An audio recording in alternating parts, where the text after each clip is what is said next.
ಸುಸಂಗತ ವಾರ್ತೆಗಳು ಓದುತ್ತಿರುವವರು ಹಿತಕರ್ ಜೈನ್.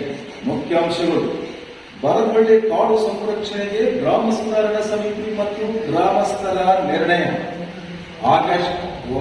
ಅಕ್ಟೋಬರ್ 9ರಂದು ಬರದಳ್ಳಿಯಿಂದ ಸಾಗರ ತಾಲೂಕು ಕಚೇರಿವರೆಗೆ ಪಾದಯಾತ್ರೆ. ಅಶೋಕ್ ಬರದಳ್ಳಿ. ಉಪ್ಪುಜ ಜೈನ ಮಠದಲ್ಲಿ ಶರನ್ನವರಾತ್ರಿ. ಸ್ವಸ್ತಿ ಶ್ರೀ ದೇವೇಂದ್ರ ಕೀರ್ತಿ ಭಟ್ಟಾರಕ ಮಹಾಸ್ವಾಮಿಗಳ ದಿವ್ಯ ಸಾನ್ನಿಧ್ಯದಲ್ಲಿ ಧಾರ್ಮಿಕ ವಿಧಿ ವಿಧಾನಗಳು ಜರುಗಿದವು. ತಾಳಗುಪ್ಪದಲ್ಲಿ ಜನಸ್ಪಂದನ ಸಭೆ. ತಾಳಗುಪ್ಪ ಹೋಬಳಿಗೆ ಹೆಚ್ಚಿನ ಅನುದಾನ ನೀಡುವ ಭರವಸೆ ನೀಡಿದ ಜಿಲ್ಲಾ ಉಸ್ತುವಾರಿ ಸಚಿವ ಮಧು ಬಂಗಾರಪ್ಪ. ವಾರದ 6 ದಿನವೂ ಶಾಲಾ ಮಕ್ಕಳಿಗೆ ಪೌಷ್ಟಿಕ ಆಹಾರ ವಿತರಣೆ. ಮೊಟ್ಟೆ, ಚಿಕ್ಕಿ, ಬಾಳೆಹಣ್ಣುಗಳ ವಿತರಿಸುವ ಜಿಲ್ಲಾ ಹಂತದ ಕಾರ್ಯಕ್ರಮಕ್ಕೆ ಸಾಗರದಲ್ಲಿ ಚಾಲನೆ ನೀಡಿದ ಶಿಕ್ಷಣ ಸಚಿವ ಮಧು ಬಂಗಾರಪ್ಪ. ವಾರ್ತೆಗಳು ನೋಡ್ತಾ ಇರಿ, ಮುಂದುವರಿಯುತ್ತೆ. ಬರದವಳ್ಳಿ ಕಾಡು ಸಂರಕ್ಷಣೆಗೆ ಗ್ರಾಮ ಸುಧಾರಣಾ ಸಮಿತಿ ಗ್ರಾಮಸ್ಥರ ಹೋರಾಟ. ಅಕ್ಟೋಬರ್ 9ರಂದು ಬರದಳ್ಳಿಯಿಂದ ಸಾಗರದವರೆಗೆ ಪಾದಯಾತ್ರೆ ಕೈಗೊಳ್ಳುವುದಾಗಿ ಅಶೋಕ್ ಬರದಳ್ಳಿ ಘೋಷಣೆ. ತಾಲೂಕಿನ ಬರದವಳ್ಳಿಯ ಸರ್ವೆ ನಂಬರ್ 275ರಲ್ಲಿ 93 ಎಕರೆ ಮತ್ತು ಸರ್ವೆ ನಂಬರ್ 285ರಲ್ಲಿ 45 ಎಕರೆ ಕಾಡು ಜಾಗವನ್ನು ಅತಿಕ್ರಮಿಸಿ ತಮ್ಮ ಖಾತೆಗೆ ಮಾಡಿಸಿಕೊಳ್ಳಲು ಹೊರಟಿರುವವರ ವಿರುದ್ಧ ಅರಣ್ಯ ಇಲಾಖೆ ಮತ್ತು ಕಂದಾಯ ಇಲಾಖೆ ಅಧಿಕಾರಿಗಳನ್ನು ಎಚ್ಚರಿಸಿ ಕಾಡು ಸಂರಕ್ಷಿಸಬೇಕು ಎಂದು ಒತ್ತಾಯಿಸಲು ಅಕ್ಟೋಬರ್ 9ರಂದು ಬರದವಳ್ಳಿಯಿಂದ ಸಾಗರದ ತಾಲೂಕು ಕಚೇರಿ ವರೆಗೆ ಬೃಹತ್ ಪಾದಯಾತ್ರೆ ಹಮ್ಮಿಕೊಳ್ಳಲಾಗಿದೆ ಎಂದು ಬರದವಳ್ಳಿ ಗ್ರಾಮ ಸುಧಾರಣಾ ಸಮಿತಿಯ ಅಶೋಕ್ ಬರದಳ್ಳಿ ತಿಳಿಸಿದರು. ಇಲ್ಲಿನ ಪತ್ರಿಕಾ ಭವನದಲ್ಲಿ ಭಾನುವಾರ ಸುದ್ದಿಗೋಷ್ಠಿಯಲ್ಲಿ ವಿವರ ನೀಡಿದ ಅವರು, 100 ಎಕರೆ ಕಾಡನ್ನು ಉಳಿಸಿಕೊಳ್ಳಲು ಗ್ರಾಮಸ್ಥರು ಬದ್ಧವಾಗಿದ್ದು, ಈ ಬಗ್ಗೆ ಸರ್ಕಾರವನ್ನು ಎಚ್ಚರಿಸಲು ಪಾದಯಾತ್ರೆ ಹಮ್ಮಿಕೊಳ್ಳಲಾಗಿದೆ ಎಂದರು. ಪ್ರಕರಣದ ಹಿನ್ನೆಲೆ: ತಾಲೂಕಿನ ಬರದವಳ್ಳಿಯ ಸರ್ವೆ ನಂಬರ್ 275ರಲ್ಲಿ 93 ಎಕರೆ ಮತ್ತು 285ರಲ್ಲಿ 45 ಎಕರೆ ಅರಣ್ಯ ಜಾಗವನ್ನು ಗ್ರಾಮದ ದ್ಯಾವಪ್ಪ ಮತ್ತು ಸದಾಶಿವ ಇತರರು ತಮಗೆ ಖಾತೆ ಮಾಡಿಸಿಕೊಳ್ಳಲು ಮುಂದಾಗಿದ್ದಾರೆ. ಜಾಗಕ್ಕೆ 4 ಆಣೆ ಕಂದಾಯ ಕಟ್ಟಿದ್ದೇವೆ, ಇದು ನಮ್ಮ ಹೆಸರಿಗೆ ಇತ್ತು ಎಂದು ತಪ್ಪು ಮಾಹಿತಿ ನೀಡಿದ್ದರು.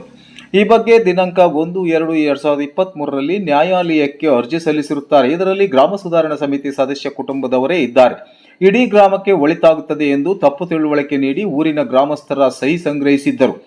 ಈ ವಿಷಯದಲ್ಲಿ ಗ್ರಾಮ ಸುಧಾರಣಾ ಸಮಿತಿಯನ್ನು ದುರುಪಯೋಗಪಡಿಸಿಕೊಂಡರು ಎಂದು ಅವರು ದೂರಿದರು. ಇದರ ವಿರುದ್ಧ ನಾವು 5-8-2023ರಂದು ನ್ಯಾಯಾಲಯಕ್ಕೆ ಪ್ರತಿವಾದ ಅರ್ಜಿ ಸಲ್ಲಿಸಿದ್ದೆವು. ಜೂನ್ 4ರಂದು ಹಿಯರಿಂಗ್ ಆಗಿರುತ್ತದೆ. ನಮ್ಮ ಪರವಾದ ಎಲ್ಲ ದಾಖಲಾತಿಗಳನ್ನು ಕೊಟ್ಟಿದ್ದೇವೆ. RTC ತೆಗೆದರೆ ಈ ಜಾಗ ಸರ್ಕಾರಿ ಕಾನು ಎಂದು ಬರುತ್ತದೆ. ಇಲಾಖಾವಾರು ನೋಡಿದರೆ ಅರಣ್ಯ ಜಾಗ ಬರುತ್ತದೆ. ಈ ಕುರಿತು ಉಪವಿಭಾಗಾಧಿಕಾರಿಗಳನ್ನು ಭೇಟಿ ಮಾಡಿ ತಿಳಿಸಿ ಪ್ರತಿವಾದ ಮಾಡಬೇಕು. ಕಂದಾಯ ಅರಣ್ಯ ಇಲಾಖೆ ಅಧಿಕಾರಿಗಳ ವಿರುದ್ಧ ಪ್ರಕರಣ ನಡೆಯುತ್ತಿದೆ. ಕಾಡು ಉಳಿಸಿಕೊಳ್ಳಬೇಕು ಎಂದು ಒತ್ತಾಯಿಸಿದೆವು. ಆದರೆ ದುರ್ದೈವ ಸರ್ಕಾರದ ಭಾಗವಾಗಿ ಕೆಲಸ ಮಾಡಬೇಕಾದ ಅಧಿಕಾರಿಗಳು ಜಡತ್ವ ಹೊಂದಿದ್ದಾರೆ. ಸಾರ್ವಜನಿಕರ ಹಿತದೃಷ್ಟಿಯಿಂದ ಮಳೆ ಬೆಳೆಗಾಗಿ ಕಾಡು ಉಳಿಸಿಕೊಳ್ಳಬೇಕಾದ ಸಂದರ್ಭದಲ್ಲಿ ಅಧಿಕಾರಿಗಳ ನಿರ್ಲಕ್ಷ್ಯ ಖಂಡನೀಯ ಎಂದರು. ಅಂತೂ ನಮ್ಮ ಒತ್ತಾಯದ ಮೇರೆಗೆ 7 ತಿಂಗಳ ನಂತರ 2024ರ ಜನವರಿ 1ರಂದು ತಹಸೀಲ್ದಾರರು ಪ್ರತಿವಾದದ ಅರ್ಜಿ ದಾಖಲಿಸಿರುತ್ತಾರೆ. ಆದರೆ ದಾಖಲಾತಿ ನೀಡಲು ವಿಳಂಬ ನೀತಿ ಅನುಸರಿಸುತ್ತಿದ್ದಾರೆ. 1966-67ರಲ್ಲಿ ಕೇಂದ್ರ ಸರ್ಕಾರ ಒಂದು ಕಾಯ್ದೆಯನ್ನು ಜಾರಿ ಮಾಡಿದೆ. 4 ಆಣೆ ಕಂದಾಯ ಕಟ್ಟಿ ಕಾಡು ಉತ್ಪನ್ನಗಳನ್ನು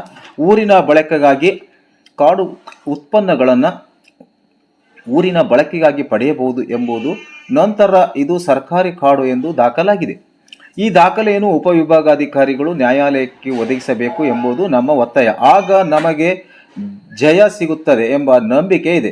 100 ಎಕರೆ ಜಾಗವನ್ನು ಖಾಸಗಿಗೆ ಕೊಡುತ್ತಾರೆ ಎಂದರೆ ಇದು ಕಾಡಿನ ದುರುಪಯೋಗ. ಇದರ ವಿರುದ್ಧ ನಮ್ಮ ಹೋರಾಟ ಎಂದರು. ಗ್ರಾಮ ಸುಧಾರಣಾ ಸಮಿತಿಯ ಉಪಾಧ್ಯಕ್ಷ ಗಣಪತಿ ಮಾತನಾಡಿ, ಜಿಲ್ಲೆಯಲ್ಲಿ 100 ಎಕರೆ ಅರಣ್ಯ ಸರ್ಕಾರಿ ಕಾನು ಹೆಸರಿನಲ್ಲಿ ಮಾಯವಾಗುತ್ತಿದೆ. ಖಾಸಗಿಯವರು ಅರಣ್ಯ ಜಾಗವನ್ನು ಕಬಳಿಸುತ್ತಿದ್ದಾರೆ. ನಾವು ಈಗಾಗಲೇ 300 ಎಕರೆಗೂ ಹೆಚ್ಚಿನ ಅರಣ್ಯ ಸಂರಕ್ಷಿಸಿದ್ದೇವೆ. ಹಿಂದಿನ ತಹಸೀಲ್ದಾರ್ ಬೇಜವಾಬ್ದಾರಿತನದಿಂದ ಅರಣ್ಯ ಜಾಗ ಅತಿಕ್ರಮಣಕ್ಕೆ ಅವಕಾಶವಾಗಿದೆ. ತಹಸೀಲ್ದಾರರು ತಮ್ಮಲ್ಲಿರುವ ದಾಖಲೆಯನ್ನು ನ್ಯಾಯಾಲಯಕ್ಕೆ ಕೊಡಬೇಕು. ಹಾಲಿ ಪ್ರಕರಣದಲ್ಲಿ ಖಾಸಗಿಯವರು ಖಾತೆ ಮಾಡಲು ಹೋರಾಟ ಮಾಡುತ್ತಿದ್ದಾರೆ. ಇದರ ವಿರುದ್ಧ ಪ್ರತಿವಾದ ಮಂಡಿಸಿ ಅರಣ್ಯ ಜಾಗ ಉಳಿಸಿಕೊಳ್ಳಬೇಕು. ಈ ನಿಟ್ಟಿನಲ್ಲಿ ಪಾದಯಾತ್ರೆ ಹಮ್ಮಿಕೊಳ್ಳಲಾಗಿದೆ ಎಂದು ಹೇಳಿದರು. ಗ್ರಾಮ ಸುಧಾರಣಾ ಸಮಿತಿಯ ಸದಸ್ಯರು ಗ್ರಾಮಸ್ಥರಾದ ಅಣ್ಣಪ್ಪ, ಗಣಪತಿ ಎಂ, ಹುಚ್ಚಪ್ಪ, ನಾಗರಾಜ, ಗಣಪತಿ, ರವಿ ಜನ್ನೆಹಕ್ಲು, ಸತೀಶ್ ಮೊದಲಾದವರು ಸುದ್ದಿಗೋಷ್ಠಿಯಲ್ಲಿ ಉಪಸ್ಥಿತರಿದ್ದರು. ಕಾಡು, ಸರ್ಕಾರಿ ಕಾಡು, ನಮ್ಮ ಹತ್ರ ಪೂರಕವಾದ ದಾಖಲೆಗಳೆಲ್ಲ ಇದ್ದು ಕೂಡ ಒಂದು ಕೇಸ್ ಕೋರ್ಟ್ ದಾಖಲಾಗಿದೆ ಅಂತಂದ್ರೆ ಎಲ್ಲೋ ಒಂದ್ ಕಡೆ ಒಂದು ಪ್ರಕರಣ ಇದರಲ್ಲಿ ಯಾವುದೋ ಪ್ರೈವೇಟ್ ಪಾರ್ಟಿ ಹೆಸರಿಗೆ ಕೊಡ್ತಕ್ಕಂಥ ತೀರ್ಮಾನ ಬಂದ್ರೆ ಇದು ರಾಜ್ಯಾದ್ಯಂತ, ದೇಶಾದ್ಯಂತ ಲಕ್ಷಾಂತರ ಎಕರೆಯನ್ನ ಪ್ರೈವೇಟ್ ಪಾರ್ಟಿಗೆ ಕೊಡೋದಕ್ಕೆ ದಾರಿ ಆಗ್ತದೆ. ಆ ಕಾರಣಕ್ಕಾಗಿ ತಾವು ಪತ್ರಕರ್ತ ಮಿತ್ರರು ಇದನ್ನ ಪ್ರಚಾರ ಪಡಿಸಬೇಕು ಅಂತ ವಿನಂತಿಯನ್ನ ಮಾಡ್ತೇವೆ. ನಮ್ಮ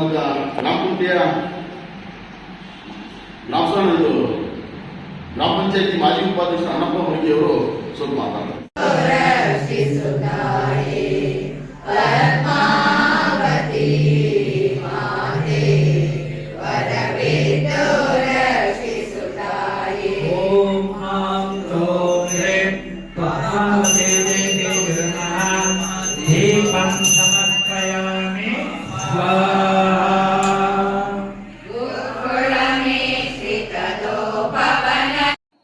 ಶರನ್ನವರಾತ್ರಿ ಪೂಜಾ ಕೈಂಕರ್ಯವನ್ನು ತೃತೀಯ ದಿನದಂದು ಶ್ರೀ 1008 ಪಾರ್ಶ್ವನಾಥ ಸ್ವಾಮಿ ಅಧಿದೇವತೆ ಯಕ್ಷಿ ಶ್ರೀ ಪದ್ಮಾವತಿ ದೇವಿ ಸನ್ನಿಧಿಯಲ್ಲಿ ಅತಿಶಯ ಶ್ರೀ ಕ್ಷೇತ್ರ ಹೊಂಬುಜದಲ್ಲಿ ನೆರವೇರಿಸಲಾಯಿತು.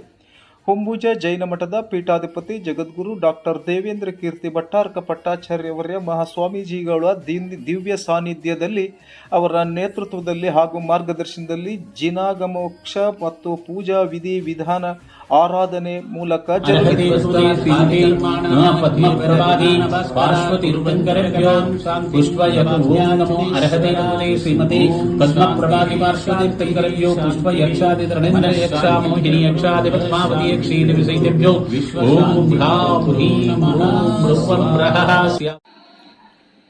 ತಾಳಗುಪ್ಪ ಹೋಬಳಿಯ ಜನತೆಗೆ ಅಗತ್ಯ ಮೂಲಭೂತ ಸೌಲಭ್ಯಗಳ ಕಲ್ಪಿಸಲು ಹೆಚ್ಚಿನ ಅನುದಾನ ನೀಡುತ್ತೇನೆ ಎಂದು ರಾಜ್ಯ ಶಾಲಾ ಶಿಕ್ಷಣ ಮತ್ತು ಸಾಕ್ಷರತಾ ಇಲಾಖೆ ಹಾಗೂ ಜಿಲ್ಲಾ ಉಸ್ತುವಾರಿ ಸಚಿವ ಮಧು ಎಸ್ ಬಂಗಾರಪ್ಪನವರು ತಿಳಿಸಿದರು. ಅವರು ಸಾಗರ ತಾಲೂಕಿನ ಸೊರಬ ವಿಧಾನಸಭಾ ಕ್ಷೇತ್ರದ ತಾಳಗುಪ್ಪದಲ್ಲಿ ಏರ್ಪಡಿಸಲಾಗಿದ್ದ ಜನಸ್ಪಂದನ ಕಾರ್ಯವನ್ನು ಉದ್ಘಾಟಿಸಿ ಮಾತನಾಡಿ, ತಾಳಗುಪ್ಪ ಹೋಬಳಿಯ ಜನರು ಅನಾಥ ಭಾವನೆ ಬೇಡ, ಸೊರಬ ತಾಲೂಕಿಗಿಂತ ಹೆಚ್ಚಿನ ಆದ್ಯತೆ ನೀಡುವ ಕುರಿತು ಬರ ಅಧಿಕಾರಿಗಳಿಗೆ ಸೂಚನೆ ನೀಡಿದ್ದೇನೆ ಎಂದರು. ಜಿಲ್ಲೆಯ ಎಲ್ಲ ತಾಲೂಕುಗಳನ್ನು ಸಮಾನ ದೃಷ್ಟಿಯಿಂದ ಗಮನಿಸುವುದಾಗಿ ತಿಳಿಸಿದ ಅವರು, ತಾಳಗುಪ್ಪ, ಸೈದೂರು, ಹಿರೇನೆಲ್ಲೂರು, ಕಾನ್ಲೆ, ಕಂಡಿಕಾ, ಮರ್ತೂರು ಮತ್ತು ತಲವಾಟ, ಸಿರುವಂತೆ ಗ್ರಾಮ ಪಂಚಾಯಿತಿಗಳ ವ್ಯಾಪ್ತಿಯ ಸುತ್ತಮುತ್ತಲ ಗ್ರಾಮೀಣ ಪ್ರದೇಶಗಳ ಜನರ ಅಹವಾಲು ಆಲಿಸಿ ಅವರ ಸಮಸ್ಯೆಗಳಿಗೆ ಸಕಾರಾತ್ಮಕವಾಗಿ ಸ್ಪಂದಿಸುವುದಾಗಿ ತಿಳಿಸಿದರು. ಜನರ ಎಲ್ಲ ಸಮಸ್ಯೆಗಳ ಪರಿಹಾರಕ್ಕಾಗಿ ಸರ್ಕಾರ ಬದ್ಧವಾಗಿದ್ದು ಜನರು ಆತಂಕ ಪಡುವ ಅಗತ್ಯವಿಲ್ಲ. ಜನಸ್ಪಂದನ ಕಾರ್ಯಕ್ರಮದಲ್ಲಿ ನೀವು ನೀಡಿರುವ ಅರ್ಜಿಗಳನ್ನು ಮುಖ್ಯಮಂತ್ರಿಗಳ ಕಚೇರಿಯಲ್ಲಿ ಗಮನಿಸಿ ಪರಿಶೀಲಿಸಿ ಜನರ ಸಮಸ್ಯೆಗಳ ನಿವಾರಣೆಗೆ ಅಗತ್ಯ ಕ್ರಮ ವಹಿಸುವ ನಿಯಮ ಜಾರಿಯಾಗಿದೆ ಎಂಬ ಕುರಿತು ಜನರಿಗೆ ಮನವರಿಕೆ ಮಾಡಿದರು. ಜನಸಾಮಾನ್ಯರಿಗೆ ಸರ್ಕಾರದ ವಿವಿಧ ಇಲಾಖೆಗಳ ಸೌಲಭ್ಯ ನೀಡುವ ಸಂದರ್ಭದಲ್ಲಿ ಜನಪ್ರತಿನಿಧಿಗಳ ಸೂಚನೆಗಾಗಿ ಕಾಯದೆ ತ್ವರಿತಗತಿಯಲ್ಲಿ ಸೌಲಭ್ಯಗಳನ್ನು ವಿತರಿಸುವಂತೆ ಹಾಗೂ ಅಭಿವೃದ್ಧಿ ಕಾರ್ಯಗಳಲ್ಲಿ ಇನ್ನಷ್ಟು ವೇಗ ಹೆಚ್ಚಿಸುವಂತೆ ಅವರು ಅಧಿಕಾರಿಗಳಿಗೆ ಸೂಚಿಸಿದರು. 94C ಯೋಜನೆ ಗ್ರಾಮೀಣ ಬಡ ಜನರ ಹಕ್ಕುಪತ್ರ ನೀಡಿ ಜನರ ನೆಮ್ಮದಿಯ ಬದುಕಿಗೆ ಆಸರೆಯಾಗುವ ಸರ್ಕಾರದ ಮಹತ್ವಾಕಾಂಕ್ಷಿ ಯೋಜನೆಯಾಗಿದ್ದು, ಈ ಯೋಜನೆಯ ಅನುಷ್ಠಾನಕ್ಕಾಗಿ ಅಂದು ಹಗಲಿರಳು ಶ್ರಮಿಸಿದ ಮಾಜಿ ಸಚಿವ ಕಾಗೋಡು ತಿಮ್ಮಪ್ಪನವರ ಅಭಿನಂದನಾರ್ಹರು ಎಂದು ತಿಳಿಸಿದರು.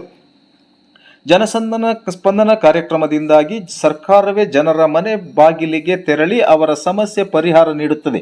ವಯಸ್ಕರು, ವಿಕಲಾಂಗರು, ಮಹಿಳೆಯರು, ನಂತರ ಸಾರ್ವಜನಿಕರು ಸಹನೆಯಿಂದ ತಮ್ಮ ಅಹವಾಲನ್ನು ಸಲ್ಲಿಸಬಹುದಾಗಿದೆ ಎಂದರು.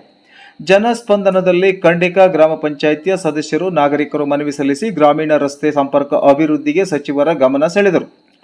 ಹಾಗೆ ತಾಂತ್ರಿಕ ಅಡಚಣೆ ಮತ್ತು ಲೋಕಾಯುಕ್ತದಲ್ಲಿ ಪ್ರಕರಣ ಇರುವ ಕಾರಣ ವಿದ್ಯುತ್ ಸಂಪರ್ಕ ಕಲ್ಪಿಸಲು ಅಧಿಕಾರಿಗಳು ಪೂರಕ ನಿಯಮಾವಳಿಗಳಂತೆ ಪ್ರಯತ್ನ ನಡೆಸಿ ಅಗತ್ಯವಿರುವ ಪ್ರಾಧಿಕಾರಕ್ಕೆ ಮನವರಿಕೆ ಮಾಡಿಕೊಡುವಂತೆ ಈ ಒಂದು ವಿದ್ಯುತ್ ಸಮಸ್ಯೆಯ ಮನವಿಗೆ ಸ್ಪಂದಿಸಿದರು. ತಾಳಗುಪ್ಪ ನೇತ್ರಾವತಿ ಸಚಿವರಿಗೆ ಮನವಿ ಸಲ್ಲಿಸಿ ಈ ಸ್ವತ್ತು ಕೊಡಿಸಿ ಎಂದು ಮನವಿ ಮಾಡಿದರು. ತಕ್ಷಣ ಪಂಚಾಯಿತಿ ಅಭಿವೃದ್ಧಿ ಅಧಿಕಾರಿಗಳಿಗೆ ಹಾಗೂ ತಾಲೂಕ್ ಪಂಚಾಯಿತಿ ಕಾರ್ಯನಿರ್ವಹಣಾಧಿಕಾರಿಗಳಿಗೆ ಸೂಚನೆ ನೀಡಿ ಸಮಸ್ಯೆ ನಿವಾರಣೆಗೆ ಪ್ರಯತ್ನಿಸುವಂತೆ ತಿಳಿಸಿದರು. ಕಾಗೋಡು ಗ್ರಾಮದ ಮಹಾಲಕ್ಷ್ಮಿ ಅವರು ನಿವೇಶನ ಹಕ್ಕುಪತ್ರ ಕೊಡುವಂತೆ ಮನವಿ ಸಲ್ಲಿಸಿದರು. ಚೂರಿಕಟ್ಟೆಯ ತನ್ನುಂಜಿಸಾ ಮತ್ತು ತಾಜುನ್ನಿಸಾ ಅವರು ತಮಗೆ ಹಕ್ಕುಪತ್ರ ಕೊಡಿಸುವಂತೆ ಮನವಿ ಮಾಡಿದರು. ಕೆಳದಿ ದೊಡ್ಡಕೆರೆ ಮೀನಿನ ಟೆಂಡರ್ ನೀಡುವುದನ್ನು ಮುಂದೂಡುವಂತೆ ಕೆಳದಿ ವ್ಯಾಪ್ತಿಯ ಗ್ರಾಮಸ್ಥರು ಸಚಿವರಿಗೆ ಮನವಿ ಸಲ್ಲಿಸಿ ಕೆರೆಯ ಸ್ವಚ್ಛತಾ ಕಾರ್ಯ ಪೂರ್ಣಗೊಂಡ ನಂತರ ಮೀನು ಹಿಡಿಯಲು ಟೆಂಡರ್ ನೀಡುವಂತೆ ಗಮನ ಸೆಳೆದರು. ಸಿರುವಂತೆ ಗ್ರಾಮ ಪಂಚಾಯಿತಿಯ ಜನ್ನೆಹಕ್ಲು ಗ್ರಾಮದ ವಾಸದ ಮನೆಗಳ ಮೇಲೆ ಹಾದು ಹೋಗಿರುವ ವಿದ್ಯುತ್ ಮಾರ್ಗವನ್ನು ಜಿಗ್ಜಾಗ್ ಮೂಲಕ ಬದಲಾವಣೆ ಮಾಡಿಕೊಡಬೇಕೆಂದು ಮಂಜಪ್ಪ, ಗಣಪತಿ, ಈಶ್ವರ, ಪರಮೇಶ್ವರ ಮತ್ತು ರಾಮಪ್ಪ, ನಾರಾಯಣ, ಕಿರಣ, ಕೆರ್ಯಮ್ಮ ಮೊದಲಾದವರು ಮನವಿ ಸಲ್ಲಿಸಿದರು. ತಾಳಗುಪ್ಪ ಗ್ರಾಮ ಪಂಚಾಯಿತಿ ವ್ಯಾಪ್ತಿಯ ಘನತ್ಯಾಜ್ಯ ವಿಲೇವಾರಿಗೆ ಜಾಗದ ಸಮಸ್ಯೆಯಾಗಿದೆ. ತಾಳಗುಪ್ಪ ಗ್ರಾಮದ ಸರ್ವೆ ನಂಬರ್ 163ರಲ್ಲಿ 2 ಎಕರೆ ಘನತ್ಯಾಜ್ಯ ವಿಲೇವಾರಿ ಘಟಕ ನಿರ್ಮಾಣಕ್ಕೆ ಭೂ ಮಂಜೂರಿಯಾಗಿದೆ. ಆದರೆ ಪಕ್ಕದ ಜಮೀನಿನ ಮಾಲೀಕರು ನ್ಯಾಯಾಲಯದಿಂದ ತಡೆಯಾಜ್ಞೆ ತಂದಿರುವುದರಿಂದ ಘನತ್ಯಾಜ್ಯ ಘಟಕದ ಕಾಮಗಾರಿ ಅರ್ಧಕ್ಕೆ ನಿಂತಿದೆ ಎಂದು ತಾಳಗುಪ್ಪ ಪಾರ್ವತಿ, ರೇಣುಕಮ್ಮ, ಗೀತಾ, ಮಹಾಲಕ್ಷ್ಮಿ, ಅನುಸೂಯ, ನಾಗರತ್ನ, ರುಕ್ಮಿಣಿ, ಸರಸ್ವತಿ ಮೊದಲಾದ ಮಹಿಳೆಯರು ಸಚಿವರ ಗಮನ ಸೆಳೆದರು. ನಿವೇಶನ ಹಕ್ಕುಪತ್ರ, ಆಶ್ರಯ ಮನೆ, ವಿಧವೆ ವೇತನ, ಬಿಸಿಯೂಟ, ಅಡುಗೆ ಕೆಲಸದಿಂದ ತೆಗೆದಿರುವ ಕುರಿತು, ರಸ್ತೆ ಅಭಿವೃದ್ಧಿ, ನಿವೃತ್ತಿ ವೇತನ, ಶಾಲಾ ಕಾಂಪೌಂಡ್ ನಿರ್ಮಾಣ, ನೂತನ ಕಟ್ಟಡ ಮುಂತಾದ 120ಕ್ಕೂ ಹೆಚ್ಚಿನ ಅರ್ಜಿಗಳು ಈ ಸಂದರ್ಭದಲ್ಲಿ ಸಲ್ಲಿಕೆಯಾದವು. ಇದೇ ಸಂದರ್ಭದಲ್ಲಿ ಸಾಮಾಜಿಕ ಭದ್ರತಾ ಯೋಜನೆಯಡಿ ಸೌಲಭ್ಯಕ್ಕೆ ಅರ್ಹರಾದ ಫಲಾನುಭವಿಗಳಿಗೆ, ನಿವೇಶನ ರಹಿತರಿಗೆ ಹಕ್ಕುಪತ್ರಗಳನ್ನು ಹಾಗೂ ಅತಿವೃಷ್ಟಿಯಿಂದ ಮನೆ ಹಾನಿಗೊಳಗಾದ ಸಂತ್ರಸ್ತೆ ತಡಗಳಲೆ ಮಹಾಲಕ್ಷ್ಮಿಯವರಿಗೆ 1,20,000 ರೂಗಳ ಚೆಕ್ ಅನ್ನು ಸಚಿವರು ವಿತರಿಸಿದರು. ಸಭೆಯಲ್ಲಿ ಉಪವಿಭಾಗಾಧಿಕಾರಿಗಳು ಯತೀಶ್ IAS ಹಾಗೂ ಜಿಲ್ಲಾ ಪಂಚಾಯಿತಿ ಉಪ ಕಾರ್ಯದರ್ಶಿ ಶ್ರೀಮತಿ ಸುಜಾತ, ತಹಸೀಲ್ದಾರ್ ಚಂದ್ರಶೇಖರ್ ನಾಯ್ಕ್, ಕಾರ್ಯನಿರ್ವಾಹಕ ಅಧಿಕಾರಿ ಗುರುಕೃಷ್ಣ ಶೆಣೈ, ಪಂಚಾಯಿತಿ ಅಧ್ಯಕ್ಷರಾದ ಲಕ್ಷ್ಮೀನಾರಾಯಣ್ ಬ್ಯಾಕೋಡ್, ಶಾಂತಕುಮಾರ್, ಪ್ರಸನ್ನಕುಮಾರ್, ಅನಿಲ್ ಕುಮಾರ್, ಪ್ರಮುಖರಾದ ಮಹಾಬಲೇಶ್ವರ್ ಕೂಗ್ವೆ, ಹುಚ್ಚಪ್ಪ ಮಂಡಗಳಲ್ಲಿ ಮೊದಲಾದವರು ಉಪಸ್ಥಿತರಿದ್ದರು. 94 ಯೋಜನೆಯಲ್ಲಿ ಹಕ್ಕುಪತ್ರ. ನೆಕ್ಸ್ಟ್ ಸುಮಿತ್ರಾ ಕೋಮ್ ರಮೇಶ್ ಕಾಂತೆ, ಇವರಿಗೂ ಸಹ 94C ಯೋಜನೆಯಲ್ಲಿ ಹಕ್ಕುಪತ್ರವನ್ನು ಮಾನ್ಯ ಮಂತ್ರಿಗಳು ವಿತರಣೆ ಮಾಡ್ತಾ ಇದ್ದಾರೆ. ದಯವಿಟ್ಟು ಮತ್ತೊಮ್ಮೆ ಎಲ್ಲರಿಗೂ ಜೋರಾಗಿ ಚಪ್ಪಾಳೆ ತಟ್ಟುವ ಮೂಲಕ ಅವರಿಗೆ ಅಭಿನಂದಿಸಬೇಕು. ನೆಕ್ಸ್ಟ್ 2024 ಕರ್ನಾಟಕ ರಾಜ್ಯ 76,000 ಶಾಲೆಗಳ 57 ಲಕ್ಷ ಮಕ್ಕಳಿಗೆ ವಾರದ 6 ದಿನವೂ ಪೌಷ್ಟಿಕ ಆಹಾರದ ಭಾಗವಾಗಿ ಮೊಟ್ಟೆ, ಚಿಕ್ಕಿ, ಬಾಳೆಹಣ್ಣು ನೀಡುವ ಯೋಜನೆಗೆ ಅಜೀಂ ಪ್ರೇಮ್ಜಿ ಫೌಂಡೇಶನ್ನಿಂದ 1,591 ಕೋಟಿ ರುಗಳನ್ನು ನೀಡಿದ್ದರ ಫಲವಾಗಿ ಅನುಷ್ಠಾನಕ್ಕೆ ತರಲಾಗಿದೆ ಎಂದು ಶಿಕ್ಷಣ ಸಚಿವ ಮತ್ತು ಶಿವಮೊಗ್ಗ ಜಿಲ್ಲಾ ಉಸ್ತುವಾರಿ ಸಚಿವ ಎಸ್ ಮಧು ಬಂಗಾರಪ್ಪ ತಿಳಿಸಿದರು. ಅವರು ಸಾಗರ ನಗರಸಭೆ ಆವರಣದ ಗಾಂಧಿ ಮೈದಾನದಲ್ಲಿ ಜಿಲ್ಲಾಡಳಿತ, ಜಿಲ್ಲಾ ಪಂಚಾಯತ್, ಜಿಲ್ಲಾ ಹಾಗೂ ಶಾಲಾ ಶಿಕ್ಷಣ ಮತ್ತು ಸಾಕ್ಷರತಾ ಇಲಾಖೆ, ರಾಜ್ಯ ಸರ್ಕಾರದ ಅಕ್ಷರ ದಾಸೋಹ ಮಧ್ಯಾಹ್ನದ ಉಪಹಾರದ ಯೋಜನೆಯಡಿ ಅಜೀಂ ಪ್ರೇಮ್ಜಿ ಫೌಂಡೇಶನ್ ಬೆಂಗಳೂರು ಇವರುಗಳು ಸಂಯುಕ್ತಾಶ್ರಯದಲ್ಲಿ ಹಮ್ಮಿಕೊಂಡಿದ್ದ ಸರ್ಕಾರಿ ಮತ್ತು ಅನುದಾನಿತ ಪ್ರಾಥಮಿಕ ಹಾಗೂ ಪ್ರೌಢಶಾಲಾ ವಿದ್ಯಾರ್ಥಿಗಳಿಗೆ ವಾರದ 6 ದಿನವೂ ಪೌಷ್ಟಿಕ ಆಹಾರ, ಮೊಟ್ಟೆ, ಚಿಕ್ಕೆ, ಬಾಳೆಹಣ್ಣು ನೀಡುವ ಯೋಜನೆಗೆ ಚಾಲನೆ ನೀಡಿ ಮಾತನಾಡಿದರು. ಕಲ್ಯಾಣ ಕರ್ನಾಟಕಕ್ಕೆ ಅಭಿವೃದ್ಧಿ ಯೋಜನೆಗೆ ವಿಶೇಷ ಅನುದಾನ 5,000 ಕೋಟಿ ಅನುದಾನ ನೀಡಲಾಗುತ್ತದೆ. ಈ ಅನುದಾನದಲ್ಲಿ 1,250 ಕೋಟಿ ಅನುದಾನವನ್ನು ಅಕ್ಷರ ಆವಿಷ್ಕಾರ ಯೋಜನೆಗೆ ಶಿಕ್ಷಣ ಇಲಾಖೆಗೆ ನೀಡಲಾಗುತ್ತದೆ ಎಂದು ಮಾಹಿತಿ ನೀಡಿದರು. ಮಲೆನಾಡಿನ ಸರ್ಕಾರಿ ಶಾಲೆಗಳ ಕಟ್ಟಡಗಳು ವಿಪರೀತ ಮಳೆಯ ಕಾರಣ ಶಿಥಿಲಾವಸ್ಥೆಯಲ್ಲಿರುವ ಕುರಿತು ದೂರುಗಳು, ವರದಿಗಳು ಬಂದಿವೆ. ಆದ್ದರಿಂದ ಕರಾವಳಿಯ ಪ್ರದೇಶವೂ ಸೇರಿದಂತೆ ಮುಂದಿನ 1 ವರ್ಷದೊಳಗಾಗಿ ಶಿಥಿಲಾವಸ್ಥೆಯಲ್ಲಿರುವ ಎಲ್ಲ ಶಾಲೆಗಳ ಕಟ್ಟಡ ನಿರ್ಮಿಸಿಕೊಡುವ ಯೋಜನೆ ಕುರಿತು ಭರವಸೆ ನೀಡಿದರು. ಶಿಕ್ಷಣ ಇಲಾಖೆಯಿಂದ ನಮ್ಮ ಶಾಲೆ ನಮ್ಮ ಜವಾಬ್ದಾರಿ ಎಂಬ ಕಾರ್ಯಕ್ರಮ ರೂಪಿಸಲಾಗಿದ್ದು 46,000 ಸರ್ಕಾರಿ ಶಾಲೆಗಳ 38,000 ಹಳೆಯ ವಿದ್ಯಾರ್ಥಿಗಳ ಗ್ರೂಪ್ ಮಾಡಿದ್ದು ಪ್ರಸ್ತುತ 38,401 ಜನರ ವಾಟ್ಸಪ್ ಗ್ರೂಪ್ ರಚನೆಯಾಗಿದೆ. ಇದರಿಂದ 100 ರೂಗಳಿಂದ 650 ಕೋಟಿ ರೂಗಳವರೆಗೂ ಹಣ ನೀಡಿರುವುದು ಸರ್ಕಾರಿ ಶಾಲೆಗಳ ಸಮಗ್ರ ಅಭಿವೃದ್ಧಿಗೆ ಸ್ಫೂರ್ತಿಯಾಗಿದೆ ಎಂದರು. ಶಿಕ್ಷಣ ಇಲಾಖೆ ದೊಡ್ಡ ಇಲಾಖೆಯಾಗಿದ್ದು 40% ಸರ್ಕಾರದ ನೌಕರರ ವೇತನಕ್ಕೆ ವಿನಿಯೋಗವಾಗುತ್ತದೆ. ಶಿಕ್ಷಣ ಇಲಾಖೆಗೆ 50,000 ಕೋಟಿ ಅನುದಾನ ದೊರೆಯುತ್ತಿದ್ದರೂ 46,000 ಕೋಟಿ ಅಧಿಕಾರಿ ನೌಕರರ ವೇತನಕ್ಕೆ ವಿನಿಯೋಗವಾಗುತ್ತದೆ ಎಂದರು. ಕರ್ನಾಟಕ ರಾಜ್ಯದ 31 ಜಿಲ್ಲೆಗಳ 176 ತಾಲೂಕುಗಳಲ್ಲಿಯೂ ವಿದ್ಯಾರ್ಥಿಗಳಿಗೆ ಪೌಷ್ಟಿಕ ಆಹಾರ ನೀಡುವ ಯೋಜನೆ ಸಮರ್ಪಕವಾಗಿ ಜಾರಿಯಾಗುತ್ತಿದೆ. ಕಲ್ಯಾಣ ಕರ್ನಾಟಕದಲ್ಲಿ 1,008 ಪೂರ್ವ ಪ್ರಾಥಮಿಕ ಶಾಲೆಗಳನ್ನು ಸರ್ಕಾರಿ ಶಾಲೆಗಳ ಜೊತೆಯಲ್ಲಿ ತೆರೆಯಲಾಗಿದ್ದು 42,000 ಮಕ್ಕಳು ಕೆಲವೇ ತಿಂಗಳಲ್ಲಿ ದಾಖಲಾಗಿ ಶಿಕ್ಷಣ ಕಲಿಯುತ್ತಿರುವುದು ಐತಿಹಾಸಿಕ ಎಂದು ಮಾಹಿತಿ ನೀಡಿದರು. ಸರ್ಕಾರಿ ಶಾಲೆಗಳಿಗೆ ವಿದ್ಯುತ್ ಮತ್ತು ನೀರನ್ನು ಉಚಿತವಾಗಿ ನೀಡಲಾಗುತ್ತಿದೆ. ಸರ್ಕಾರಿ ಶಾಲಾ ಮಕ್ಕಳಿಗೆ ಪ್ರತಿಭಾವಂತ ಶಿಕ್ಷಕರಿಂದ ಗುಣಮಟ್ಟದ ಶಿಕ್ಷಣದ ಜೊತೆಗೆ ಉಚಿತ ಪುಸ್ತಕ, ಬಟ್ಟೆ, ಆಹಾರ ಸೇರಿದಂತೆ ಅಗತ್ಯ ಸೌಲಭ್ಯಗಳನ್ನು ಸರ್ಕಾರ ನೀಡುತ್ತಿದೆ. ಬಂಗಾರಪ್ಪನವರು ಮತ್ತು ಸಿದ್ದರಾಮಯ್ಯನವರು ಸರ್ಕಾರಿ ಶಾಲೆಯಲ್ಲಿ ಶಿಕ್ಷಣ ಪಡೆದು ರಾಜ್ಯದ ಮುಖ್ಯಮಂತ್ರಿ ಹುದ್ದೆ ಅಲಂಕರಿಸಿದ್ದಾರೆ ಎನ್ನುವ ಮೂಲಕ ವಿದ್ಯಾರ್ಥಿಗಳಲ್ಲಿ ಸರ್ಕಾರಿ ಶಾಲೆಗಳ ಕುರಿತು ಕೀಳರಿಮೆ ನಿವಾರಿಸಿದರು.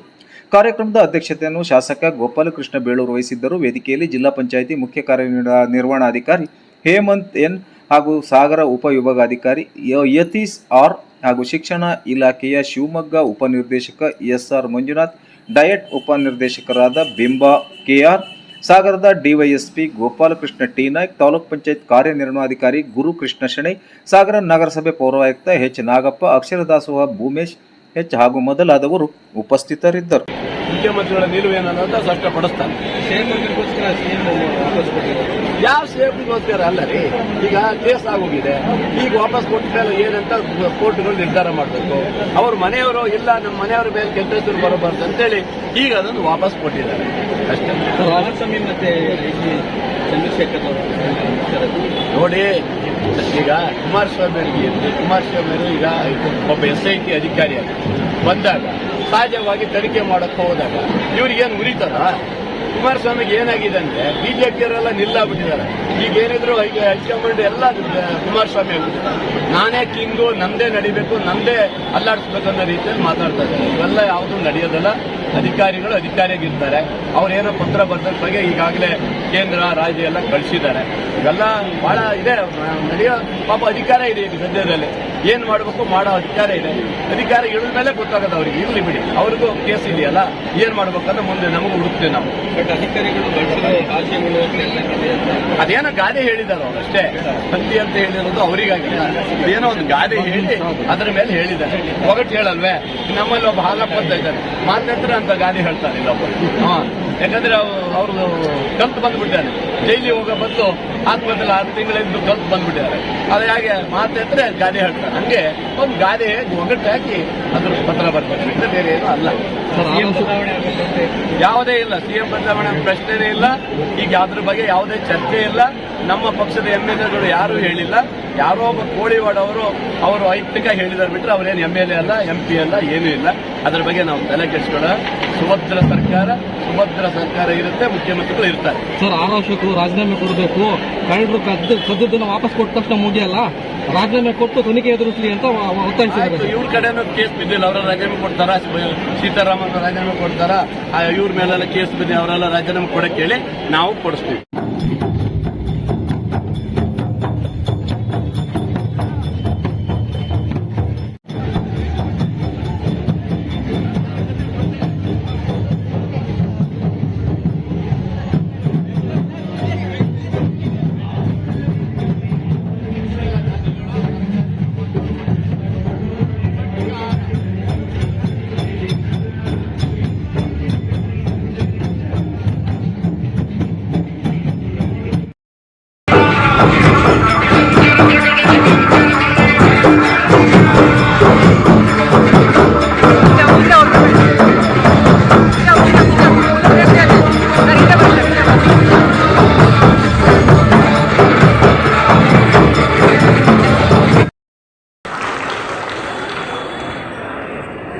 ರೈತಗೀತೆಯನ್ನು ಹಾಡಿದ ಕಲಾ ಸಂಚಲನ ಬಳಗದ ಶಿಕ್ಷಕರಿಗೆ ಧನ್ಯವಾದಗಳು.